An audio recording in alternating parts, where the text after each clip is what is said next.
आज जिस विषय के ऊपर मैं बात करने वाला हूँ वो एक ऐसा सवाल है जो कि मैं मानता हूँ कि काफ़ी लोगों के मन में आया होगा कि या फिर आता होगा। बिकॉज़ मैं मानता हूँ कि इस सवाल के बिना कोई भी व्यक्ति अपनी स्पिरिचुअल जर्नी या जो भी अपनी सेल्फ रियलाइजेशन की जर्नी होती है वो most of the time start नहीं कर पाता है। एक तरह से ये जो सवाल है ये मोटिवेटिंग फैक्टर बन जाता है कहीं ना कहीं। और ये सवाल मुझे काफ़ी लोगों ने पूछा है, तो मोस्ट ऑफ द टाइम सबका यही होता है कि जो बेसिक क्वेश्चन होता है कि ऐसी क्या चीज़ है जो हम पा लेते हैं मुक्ति के बाद, या ऐसा क्या है कि लोग क्यों स्पिरिचुअलिटी को मतलब कि उसकी तरफ क्यों जाएं, ऐसा क्या हमें मिल जाता है, या मुक्ति के बाद ऐसे जीवन में क्या चेंजेस आ जाते हैं, बदलाव आ जाते हैं कि एक व्यक्ति को अपनी स्पिरिचुअल जर्नी या अपनी स्पिरिचुअलिटी की तरफ जाना चाहिए। तो ये जितने भी ऐसे सवाल हैं या जितने भी ऐसे क्वेश्चंस हैं, इन सब की जवाब मैं इस वीडियो के थ्रू देना चाहूँगा, या जो भी इससे रिलेटेड क्वेश्चंस हैं।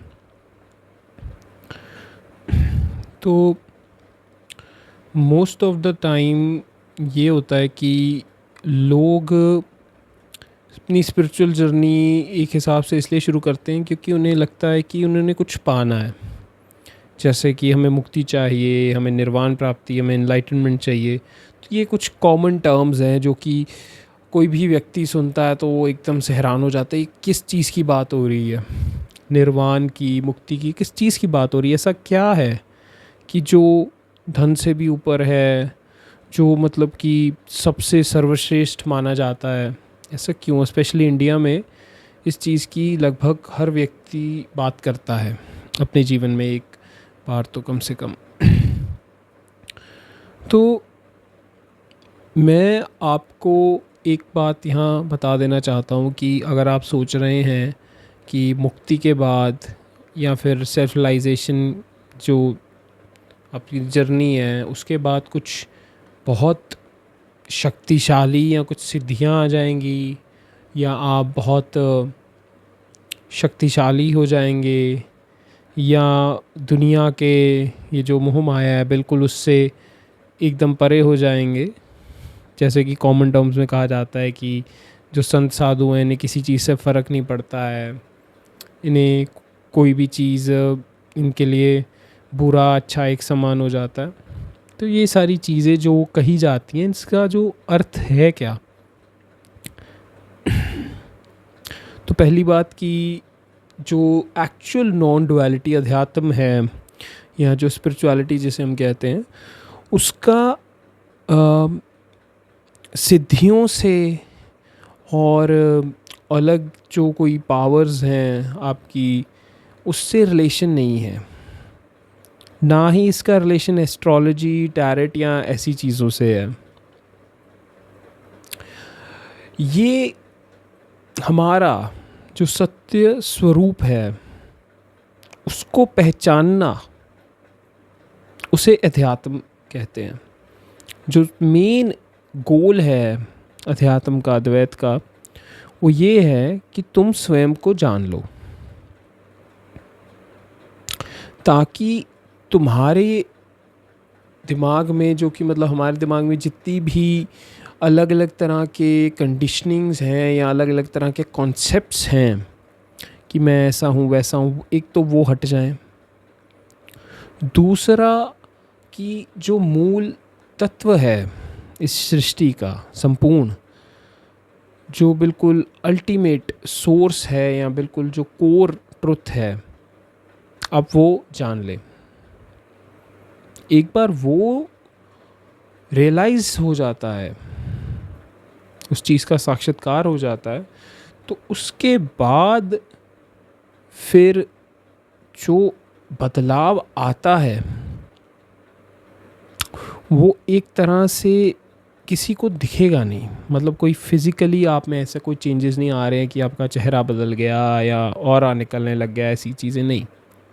लेकिन जो बदलाव आ रहा है वो बड़ा आंतरिक है। एक एग्ज़ाम्पल से समझते हैं। मान लीजिए अब मैं संसार को देख रहा हूँ इन चश्मों के सहारे। अब जो भी मुझे संसार दिख रहा है, जो भी मैं संसार को, ये जो परसेप्शन है वो देख पा रहा हूँ अपने चश्मों के थ्रू। और बिना चश्मों के मुझे देखने की आदत नहीं है, क्योंकि मैंने मान लीजिए कभी चश्मे उतारे नहीं, मुझे समाज ने चश्मे पहना दिए और इस चश्मे का ये जो नज़रिया है, इस नज़रिए से मैंने संसार को देखना शुरू कर दिया। अब जो भी संसार मुझे दिख रहा है, जो भी रियलिटी मैं एक्सपीरियंस कर पा रहा हूँ, वो सारी रियलिटी इन चश्मों के लेंसेज से फ़िल्टर होके मुझे दिख रही है।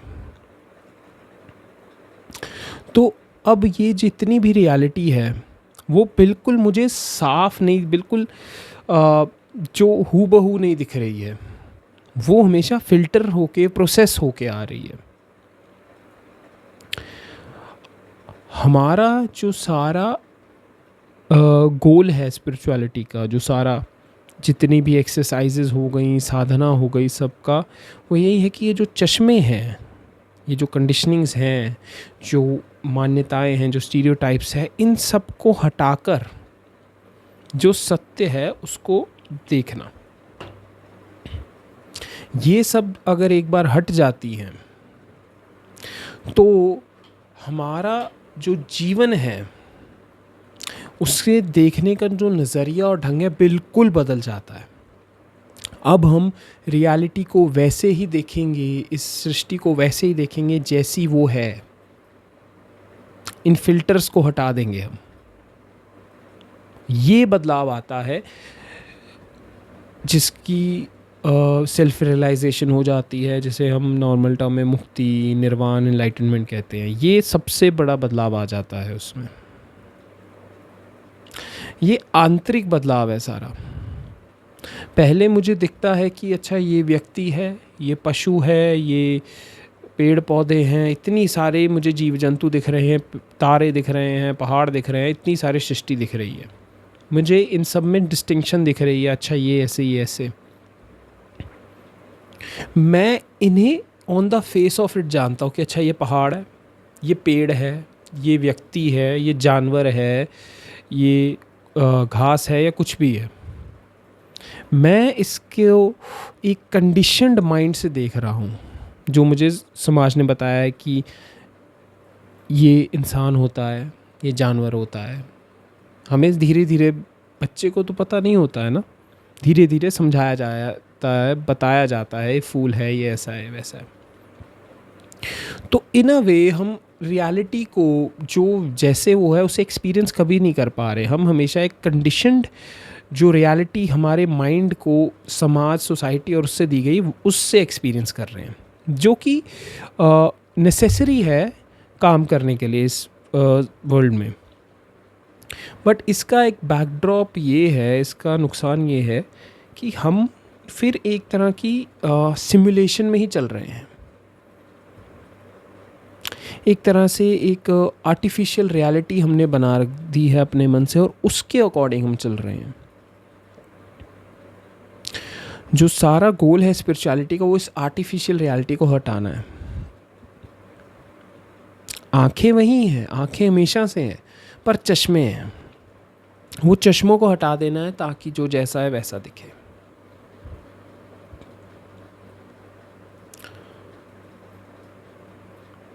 तो जितना बदलाव है वो आंतरिक आएगा।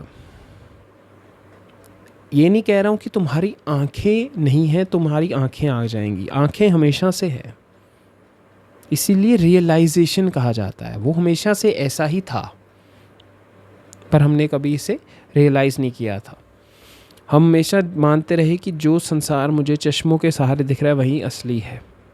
जब तक ये उठते नहीं हैं तब तक जो सत्य है वो नहीं दिखता है। हम डिस्टिंक्शन में चलते हैं, अच्छा मैं उससे अलग हूँ, मैं ये हूँ, वो है, मैं इस जात पात का हूँ, मैं इस धर्म का हूँ, इस देश का रहने वाला हूँ, ये बोली बोलता हूँ, दूसरा वैसा है, वैसा है। ये सारी डिस्टिंक्शन ही जितनी भी आज तक युद्ध हुए हैं, जितनी भी वर्ल्ड वॉर्स हुई हैं, जो अभी भी जहाँ पे भी वॉर्स चल रही हैं, जैसे इसराइल पैलेस्टीन हो गया, यूक्रेन रशिया हो गया, आज भी जहाँ पे ये सारे इतनी सारी प्रॉब्लम्स चल रही हैं, इसी डिस्टिंक्शन के कारण आती है। क्योंकि दूसरा मुझसे अलग दिखता ही नहीं, मैं महसूस करता हूँ कि हाँ मैं कुछ हूँ और दूसरे से अलग हूँ। स्पिरिचुअलिटी का जो सारा गोल है वो यही है कि ये डिस्टिंक्शन जो नहीं है, जो मन की बनावट है ना, ये डिस्टिंक्शन, इसको हटा दिया जाए।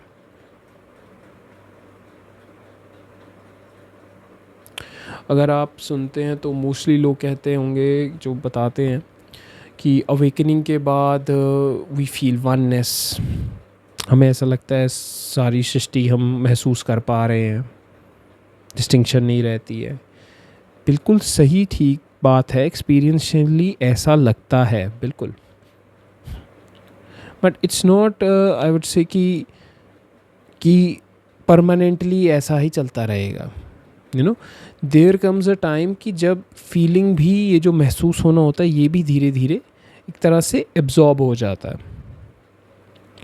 So you can feel everything at will, मर्जी है। पर जो मेन बदलाव वो ये वननेस फील करना नहीं है, मेन चेंज है कि मेरा जो सारा inner processing of the mind है वो चेंज हो गई हो। एक हिसाब से हार्डवेयर वैसा ही है, सॉफ्टवेयर बिल्कुल बदल गया है।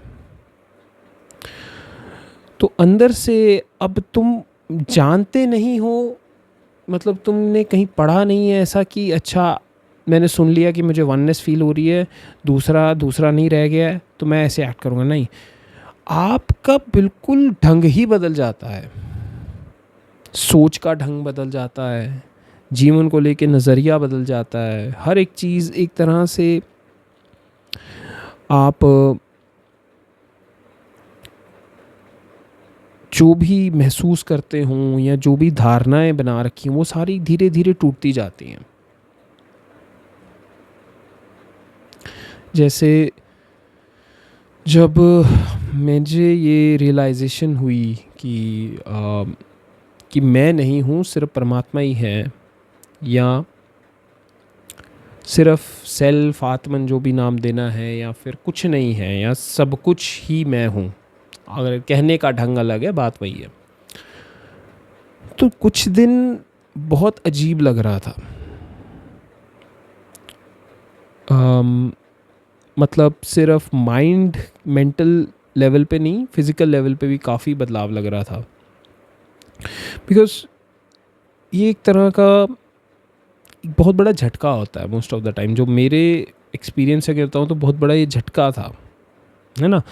मोस्ट ऑफ द टाइम आपकी जो स्पिरिचुअलिटी जो लोग करते चलते भी हैं, वो एक तरह की ईगो डेवलप कर लेते हैं कि मैं दूसरे से कुछ खास हूँ, मैं कुछ सुपीरियर हो गया हूँ, क्योंकि मैं बड़ा भक्त हूँ, मैं बहुत साधना करता हूँ, मैं इतने इतने घंटे ध्यान कर लेता हूँ। तो एक तरह से वो सुपीरियॉरिटी, स्पिरिचुअल ईगो कहते हैं इसे हम, वो आ जाती है। ये नॉर्मल अहंकार से भी खतरनाक अहंकार है। तो जो लोग ऐसे चलते भी हैं ना, और अगर गलती से ऐसा आता भी है, तो जब मुक्ति, जिसकी रियलाइजेशन हो जाएगी, बहुत गंदे तरीके से ये टूटेगी इसलिए क्योंकि जो बिलीफ है ना कि मैं हूँ, मैं कुछ ऐसा हूँ वैसा हूँ, वो सब ही गिर जाएगा, क्योंकि मैं ही नहीं हूँ। ये रियलाइज़ हो जाता है कि मैं नहीं हूँ। जब ये रियलाइज़ हो जाता है तो कर्ता का भाव भी गिर जाता है। कर्ता का भाव गिर गया तो कर्म जो भी कर लो, अब आगे कर्म तुम्हें बांध नहीं सकते हैं, क्योंकि कर्म तभी बांध रहे, कर्ता का भाव है। कर्ता का भाव गया तो कर्म भी कट गए। तो जो मेन चेंजेस आ रहे हैं वो ये है कि एक तो हमारा नज़रिया, हमारे सोच का, हमारे रहने सहने और भी कई सारी चीज़ें, वो काफ़ी चेंजेस आ जाते हैं उसमें। दूसरा चीज़ होती है कि जो मैंने कर्ता का भाव कहा है वो भी हट जाता है। मोस्ट ऑफ द टाइम आप सोचते भी नहीं हैं कि ऐसा कुछ हुआ, आप सिंपली अपने जो जीवन है वैसे चलाते रहते हैं। लेकिन अब जीवन जीने का ढंग बदल गया है। जब भी मैं नॉर्मली घर पे या अपने दोस्तों से बात नहीं करता हूँ स्पिरिचुअलिटी की, अनलेस कोई स्पेसिफिकली पूछे नहीं, क्योंकि it's all about inner experience. तो ऐसा नहीं है कि हम मतलब अगर मैं दूसरे व्यक्तियों से भी मेरे जैसे मित्र हैं तो उनका जो सेल्फ रियलाइजेशन है वो ध्यान मार्ग से हो गए हैं, तो हम अगर बात भी करते हैं तो रेयरली, अगर 100 बातें हुई हैं तो उसमें से शायद एक भी नहीं, आधी बात हमने स्पिरिचुअलिटी की होगी, बहुत कम। क्योंकि बात करने को सही में कुछ है नहीं, जीने को है। बात करने से हम थोड़ा बता सकते हैं, कुछ देख सकते हैं ऐसा हो रहा है वैसा, लेकिन जिसने ऑलरेडी एक्सपीरियंस कर लिया वो व्यक्ति क्या ही बात करेंगे। तो एक कहानी बड़ी मशहूर है, तो संतों के चेलों ने एक बार तरकीब लगाई कि ये दोनों बहुत बड़े संत हैं, एक उनमें से एक कबीर जी थे और दूसरे मुझे याद नहीं कौन, तो इन दोनों को मिलाते हैं। तो सोचा था दोनों के चेलों ने कि जब मिलेंगे तो बहुत बात होगी, बहुत ज़्यादा स्पिरिचुअलिटी की बात होगी, बड़ी गहराई की बात होगी, नए हो सकता है कि कुछ चीज़ें बता दें। तो उनका वो अरेंजमेंट करते कि इन्हें मिलवाते हैं। तो वो मिलते हैं दोनों, और कहानी कुछ ऐसे जाती है कि वो मिलते हैं और कोई कुछ नहीं बोलता है, बैठे रहते हैं, रोने लग जाते हैं मिलकर। पूरा समय कोई कुछ बोलता ही नहीं है, आनंद में एक दूसरे से मिलके इतने खुश हो जाते हैं, कुछ नहीं बोलते। तो शिष्य बड़े हैरान होते हैं कि ये क्यों हो गया, ऐसा क्यों हुआ। बाद में जब पूछते हैं कि ऐसा क्यों, आपने कुछ बोला क्यों नहीं, कुछ कहा क्यों नहीं, बात क्यों नहीं की, उनने कहा कि अब कहने को कुछ बचा नहीं है, समझाने को कुछ बचा नहीं है। जब तुमने स्वयं को भी दूसरे में ही देख लिया तो कुछ ना समझाने को रह गया है ना बताने को रह गया है। अब तुम जीते हो उस एक्सपीरियंस में। तो अब जो डिस्टिंक्शन ये सिर्फ व्यक्तियों के साथ नहीं कि मुझे सिर्फ स्वयं मैं देख पा रहा हूँ, ऐसा नहीं हो रहा है कि मुझे मेरा चेहरा दिख रहा है उसमें, ऐसा कुछ नहीं है। इट्स जस्ट इनर, मैं कहूँ एक स्वभाव बन गया है हमारा इस ढंग से जीना, और ये हमारे हाथ में भी नहीं है। अपने आप ही बिल्कुल जैसे एक व्यक्ति का पहले प्रोग्रामिंग हो रखा था कि मुझे अपने मैं को बचाना है, मुझे मैं के साथ चलना है, ऐसा हूँ वैसा हूँ। अब वो जो सिक्योरिटी मेजर्स होते हैं वो बिल्कुल एक तरह से ख़त्म हो जाते हैं, काफ़ी हद तक उड़ जाते हैं। तो ऐसा नहीं है कि तुम इनवाइट करोगे दूसरे लोगों को कि आओ मुझे कुछ भी कह जाओ, मैं कुछ नहीं करूँगा, नहीं, ऐसी बात नहीं है। बट ये जो ईगो सेंट्रिक बिहेवियर होता है एक इंडिविजुअल का कि मुझे इसने ऐसे क्यों कह दिया, वैसा क्यों हो गया, ऐसा क्यों हो, वो ये सब ये जो इतने सारे क्वेश्चन होते हैं ये सब काफ़ी हद तक उड़ जाते हैं। और व्यक्ति एक तरह से पूरे सरेंडर करके जी रहा होता है कहीं ना कहीं, इन अ वे कि अब लेकिन कहीं जाने की ज़रूरत नहीं है, किसी गुरु की आवश्यकता नहीं है, कुछ नहीं है। अब तुम लिटरली सिर्फ अपने सेल्फ की बात कर लूँ या परमात्मा की बात कर लूँ, उसके अकॉर्डिंग चलते हो। अब ऐसा नहीं है कि कोई कमांड आ रही है, नहीं, अब जो हो रहा है ठीक है, लेकिन ये कहने की ज़रूरत नहीं है, एक तरह से ये नज़रिया हो जाता है जीवन को जीने का। तो जो सारा गोल है स्पिरिचुअलिटी का यो यही है कि हमारा स्वभाव बदल जाए। स्पिरिचुअलिटी का गोल कुंडलिनी की शक्ति को उजागर करना नहीं है, उसका गोल सिद्धियां प्राप्त करना नहीं है, किसी का भविष्य बताना नहीं है, किसी को ठीक करना नहीं है। हीलिंग होती है ना, हीलिंग की बात करते हैं, वो नहीं है। इस सब का जो मेन गोल वो यही है कि हमारे ये जो डिस्टिंक्शंस हैं, हमारे जो माइंड की इतनी सारी प्रॉब्लम्स आती हैं, ये जितने सारे जो ईगोसेंट्रिक बिहेवियर्स हैं और भी काफ़ी से, ये सब इरेज हो जाएं धीरे धीरे। हम जो एक्चुअल रियलिटी है उसको देखें और उसके अकॉर्डिंग जिए। यूजी कृष्णमूर्ति बहुत ज़्यादा ये जो एनलाइटनमेंट का बात होती थी, मुक्ति होती थी, मुक्ति की बात होती थी और बहुत गुरु करते थे, इसके बहुत खिलाफ बोलते थे, गुरुओं के विरुद्ध बोलते थे और बहुत बहुत बड़े गुरुओं के विरुद्ध बोलते थे। महर्षि रमन, ओशो, जिड्डू कृष्णमूर्ति और भी बहुत सारे। वो कहते थे कि ये नेचुरल स्टेट है तुम्हारी। वो कहते थे कि तुम ऐसे ही हो हमेशा से, पर तुम देख नहीं पाते हो। तो मैं नहीं कहता कि आप क्रिटिसाइज़ करें अलग अलग गुरुओं को, वो यूजी ने किया, उनका अपना ढंग था कहने का, समझाने का। तो लेकिन बात कहीं ना कहीं सही है कि वो नेचुरल स्टेट है तुम्हारी, तुम ऐसे ही हो, कुछ नया नहीं पा रहे हो, तुम हमेशा से ऐसे ही हो। समाज हमें बहुत सारी चीज़ें दे देता है जो हम नहीं हैं, हमें नाम दे देता है, हमें इतनी धारणाएं दे देता है, हमें और सारी इतनी चीज़ें बता देता है कि ये करना है, वो करना है, तुम्हारी ये रिस्पॉन्सिबिलिटीज़ हैं, वो रोल्स हैं। मैं ये नहीं कह रहा हूँ कि आप रिस्पॉन्सिबिलिटी ना निभाएं, अपने रोल जो आपका दिया हुआ है समाज ने वो ना करें, वो करें, लेकिन ये जान के करें कि ये सिर्फ रोल है, टेम्परेरी है, कुछ समय के लिए, और ठीक है, जब तक हूँ इस शरीर में ये रोल निभाऊंगा। और एक और जो मेन चेंज आ जाता है, स्वभाव तो बदल ही जाता है, आपके जो विचार होते हैं, आपकी जो फीलिंग्स होती हैं, और भी काफ़ी सारी एंजाइटीज़ वगैरह, ये सब भी एक हिसाब से इफ़ेक्ट नहीं कर पाएंगी आपको। आप ऐसे हो जाएंगे कि जैसे जितनी मर्ज़ी लहरें आ जाए, जितना मर्ज़ी भाव आ जाए, वो समुद्र की जो गहराई है उस पे इफ़ेक्ट नहीं डाल पाता है। बवंडर भी आ जाए बहुत बड़ा, तो भी जो हमारा, या जो समुद्र का जो हमारा आत्म भाव होता है वो बदल नहीं सकता। आत्मस्वरूप इट्स लाइक कि अब आप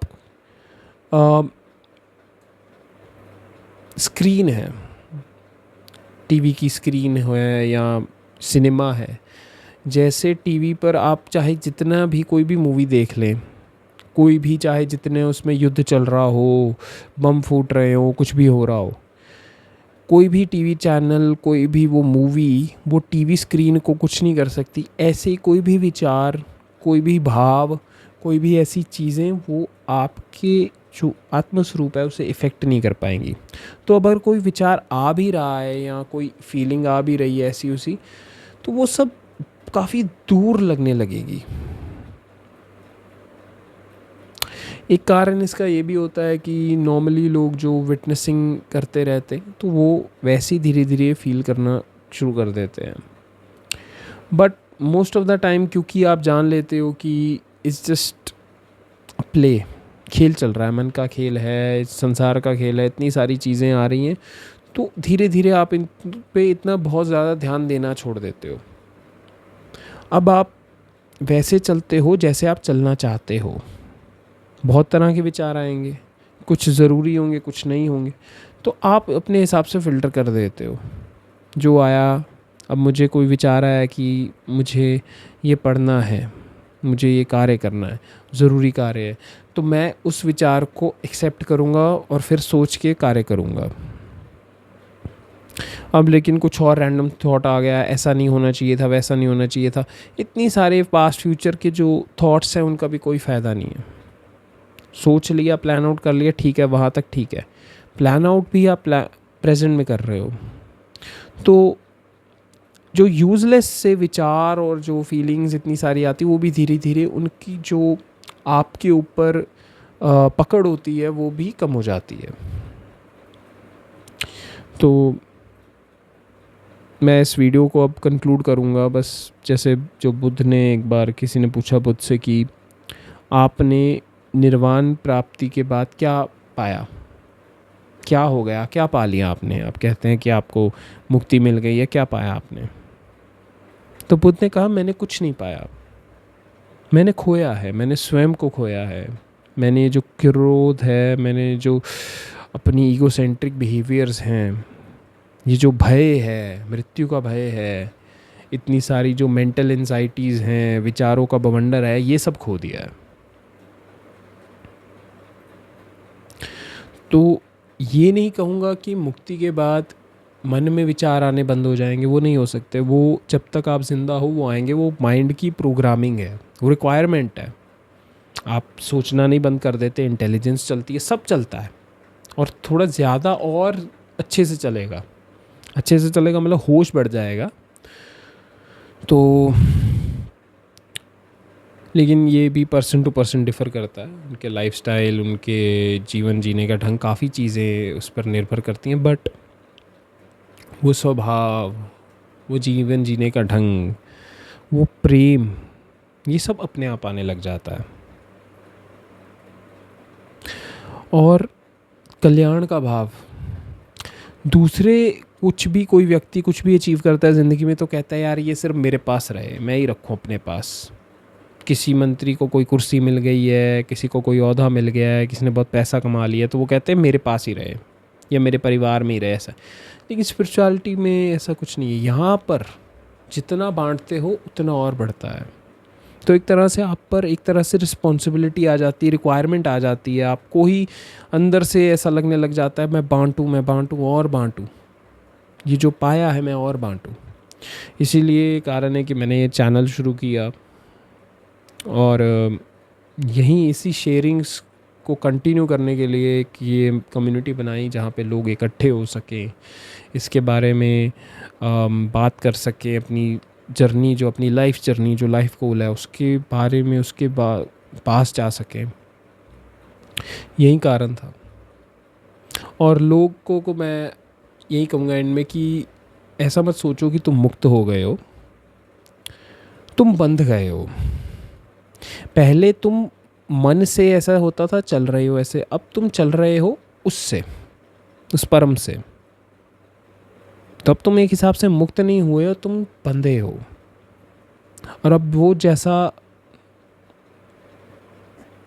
करवाता है वैसा होता है।